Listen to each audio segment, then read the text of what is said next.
I feel like our audience will love this. If y'all did not see, well, because this is the first, like, let me put it this way. When it comes to the battle of AI, it has been messy. It has been very, very messy. This man don't like you, bro. Quan, we don't care. Keep your little subscription. I need you to stop. Keep it. Stop. There's 8 billion people in this world. Keep it, Quan. I need another co-host, y'all. This man said, I'm going to lose your audience. Nah. Okay, look, he's good now. He's on. You're part of the fam now. Now we cool. Now we really going to roast you.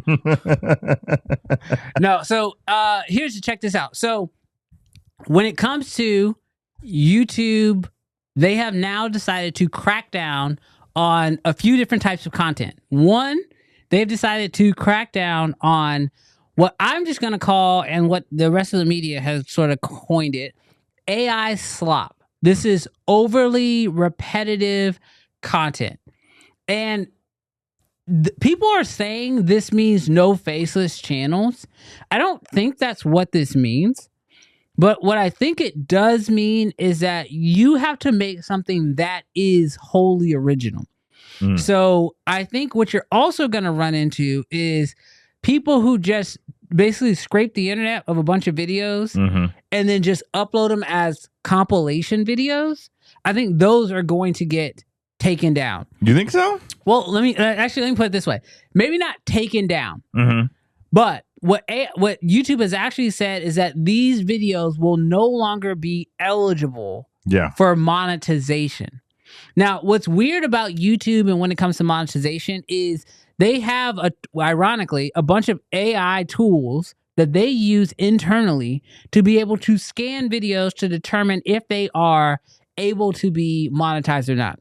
For example, they have AI tools that listen in and transcribe every single video that you put up. And there was like a time where if you cursed in the first 2 to 3 minutes of your video was not demonetized, but it just wasn't shown to as many people, and certain ads couldn't run on it, right? So I think now it's funny that that YouTube has decided to battle back against AI content.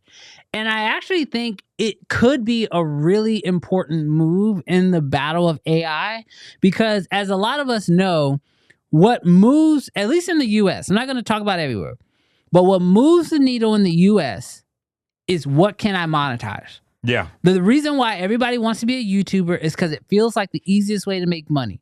The reason why everybody is flocking to streaming is because we found out that streamers are making crazy money. Yeah. People go into oil and gas because there's tons of money. So a lot of people move to where the money is.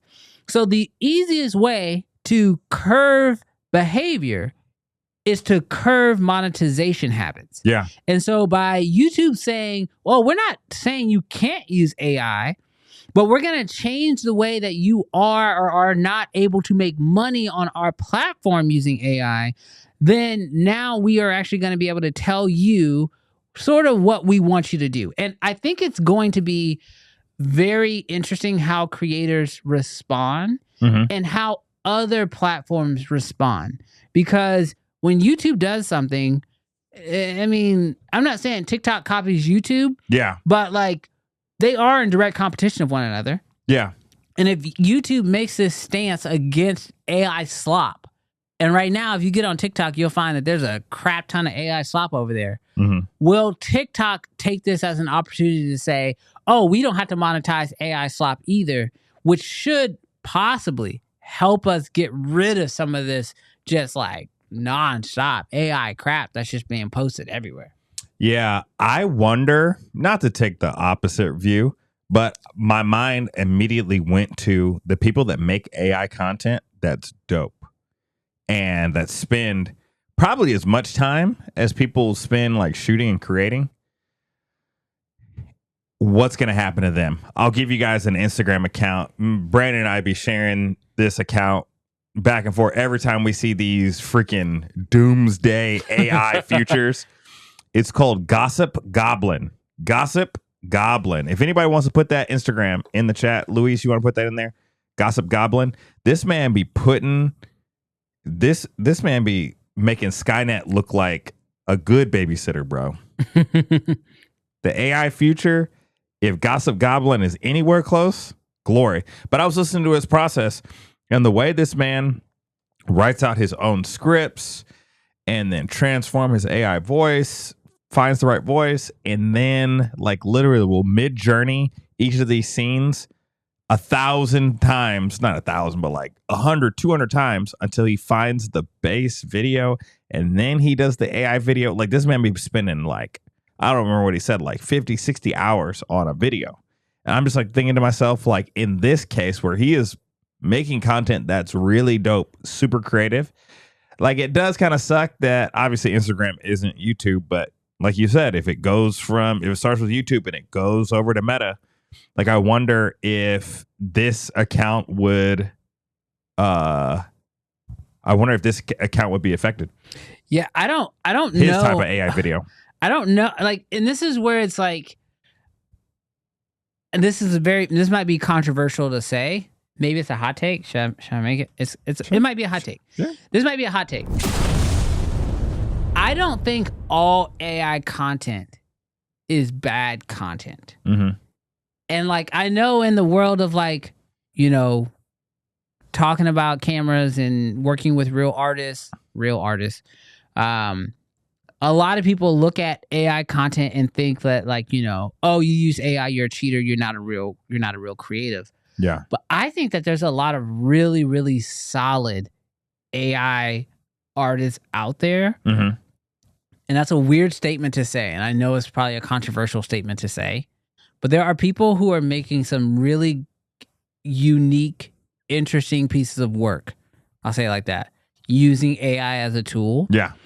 And I don't think those people should be discredited. Now, that's not the same as...